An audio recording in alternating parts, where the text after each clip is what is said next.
interest rates are up, but will prices start to drop here in the state of Florida, particularly Northeast Florida? Well, in a normal market, absolutely. But as the last 2 to 3 years has taught us, nothing is normal. So we're going to unpack some industry information, just some insider tips, and to give you some solutions in this video that can help you navigate. That way you can make an informed decision on what's best for you and your family. So stay tuned to the very end. So let's jump into first, of course, as everyone already knows, interest rates have gone up and they're scheduled to go up another two times this year, right? The Fed has already released that information. We'll put a link below so you can watch the video directly from the Fed themselves as they're talking about interest rates and the current housing market situation. So with the interest rates have gone up, and they're scheduled to go up another time, will we see prices start to drop significantly here in Florida, particularly Northeast Florida? So far, guys, we have not seen a drop in prices. In fact, I'm going to put up a chart so you can see directly from the Northeast Florida Board of Realtors. Northeast is NEFAR, is what we call it. And you can go directly to their website and you can see it for yourself. Where house prices, the median home price as of March has not dropped. Our April statistics won't come out until the 10th of May. If you would like me to send you that so you can keep your pulse on the market here, our median home price, I'm happy to send it to you for Duval County as well as St. Johns County, okay? But going into what our current market is showing. Again, this information is provided directly from NEFAR. Looking at both of our county statistics for both St. Johns County as well as Duval County, our two major counties. Starting with February, our median home price for St. Johns County was $482,000 versus when you look at our median home price closed out for the month of March, it was $557,000. That is more than a $75,000 increase in 1 month. Now let's look at Jacksonville. The median home price for Jacksonville in February closed out at $310,000 versus when you look at our March closeout for Jacksonville was $330,000. That is a more than $20,000 increase in 1 month. Home price, okay? Now, if you broke this down by region, size of town, etc., you will see that some parts of town, guys, in some neighborhoods have not slowed down at all, and certain price points have not stopped at all. So like, for instance, I was just in Nocatee the other day, and it was people everywhere in the Welcome Center trying to get a tour and find out information about purchasing a home in Nocatee. It was insane. They literally had to bring on extra staff to help with the amount of people that wanted information about purchasing a home in Nocatee, right? Certain price points, even in the lower tier that's under $300,000, say for like a condo or townhouse, have not seen a slowed, especially if a house was marketed correctly. They have not slowed down. I just tried to send a customer a condo the other day, and by the time I pushed send, it was already under contract. So certain price points, certain neighborhoods, we're not seeing a slow. Other things that you need to keep in mind when people are so-called, in a normal market, would interest rates affect the prices where they would start to drop? Absolutely. I think over the next few months, as interest rates continue to rise, we'll see a leveling out of the house prices, but not necessarily a drastic drop. So because the demand right now, we still are in what we call the Sun Belt states. So Texas, Florida, Arizona, we still are seeing a mass migration of people wanting to move from California, move from Washington. We get calls all the time where people are tired of the snow and they're still moving here to Florida, and still our house prices being overall in the state of Florida being in the high 300,000s to the low 400,000s in some parts are still considered rather affordable based on where they're coming from and where they're living, right? So with that being said, if you're waiting for the house prices to drop significantly, you will most likely be very disappointed, okay? Because we are still in a destination state. Like, look where we live, people, like, and we don't pay taxes on our income, and then we have a governor that people seem to really love. So we're not going to go into the politics of all of that. So all of that being said, this is a place that people are still wanting to be. So regardless of interest rates, people are still wanting to be here, and they're going to do what they can to get here, and then our prices are still, for some, are still very affordable. Now, we have seen a slowdown of some local traffic because some, as far as local buyers buying and moving forth and purchasing, because now some of our homes have been priced to the point where, in certain neighborhoods, have been priced to the point where they're not necessarily affordable for local income. So that the medium home price in that neighborhood is like Nocatee, for instance, maybe 700,000. Some locals are like, that's a little too much for me when I'm only making 70,000 or 80,000 or 50,000 or whatever. Okay. So with that being said, other factors you need to keep in mind when it comes to house prices here is that our inventory right now, and I'll put up the stats so you can see it, we barely still have a month of inventory. In a normal market, we should have 3 to 4, but we barely have a month of inventory. So again, supply and demand. And then just keep in mind, nationwide right now, and you can Google housing market shortage or housing shortage, we are 4 million homes short nationwide. So that's why everyone is selling their house right now, because the demand is there regardless of the interest rates. People need a place to live, like a roof. They need that. It's kind of important. So 4 million homes short. Another factor affecting the Florida housing market is our rental rates. Rental rates in the state of Florida in many areas rose over 25 to 30%, pricing many out of the rental market and forcing them into a position to buy a home.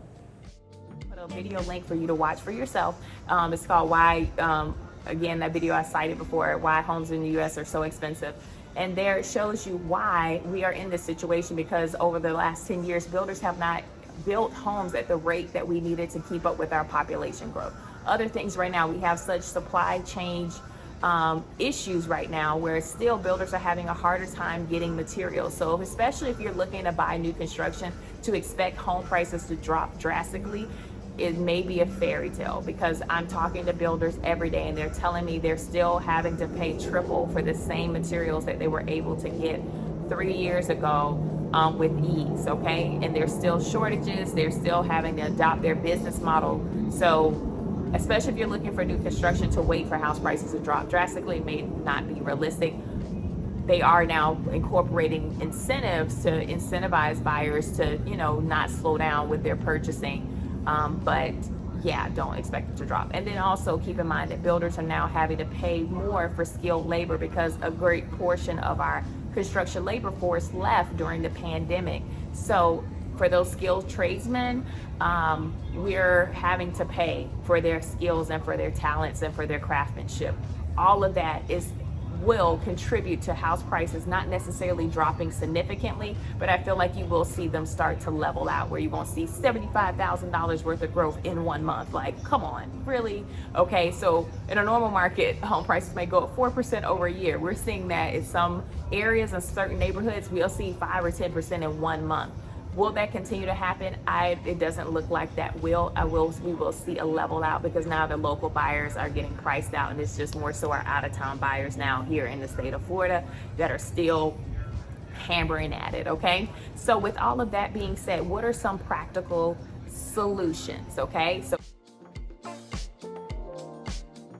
what is the solution? So some solutions, guys, really first thing is to adjust our mindset when it comes to the interest rates. Really 5% was never considered a bad percent. That was actually considered a great one. When I bought my house, I was at 5% back in 2004, whatever.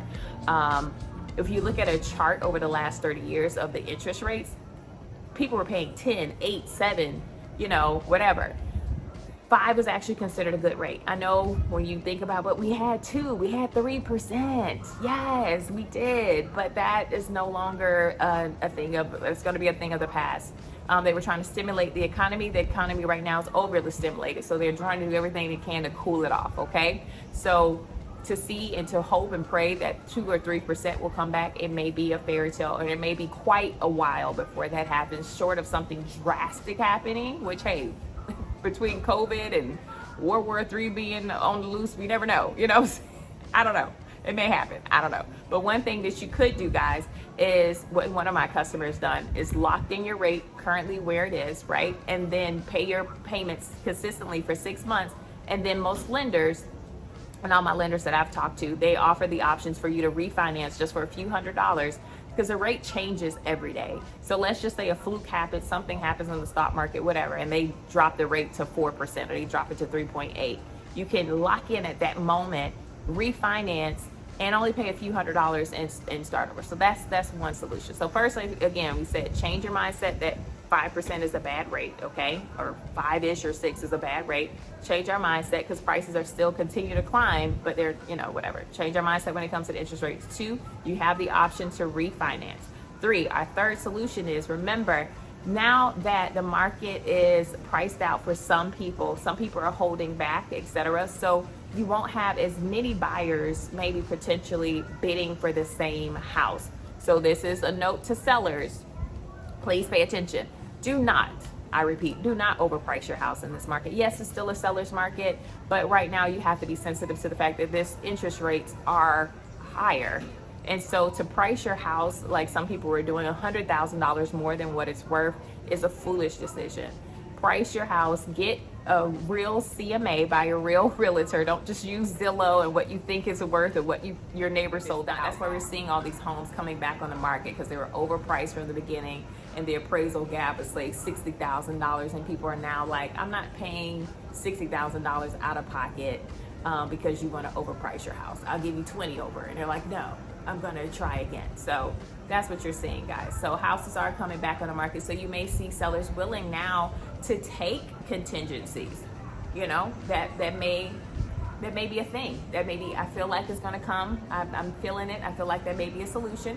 That may be something that we have the opportunity to go back to taking contingent offers. Now, guys, you still have to, if you're going to present an offer that's contingent, you need to make it worth the person's while. Don't try to lowball the offer, okay? But that's just another solution, okay? Other solutions now, again, like we said, you may not see as many multiple offer situations where instead of having 10 buyers for one house, it may only be 2, okay?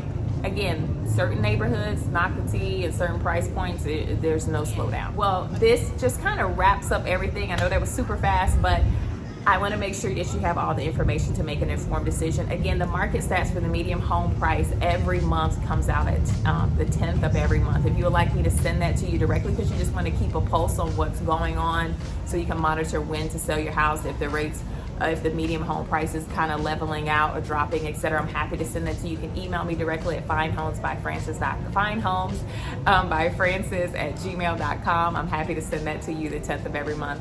And also, just keep in mind, guys, this is a great time to be in the state of Florida. You want to be here. So don't allow what's going on to deter you, especially if this is a place where you want to be. Now, I'm here to help as your real estate professional. If you're in the market to purchase a home or to sell your home, I'm happy to help.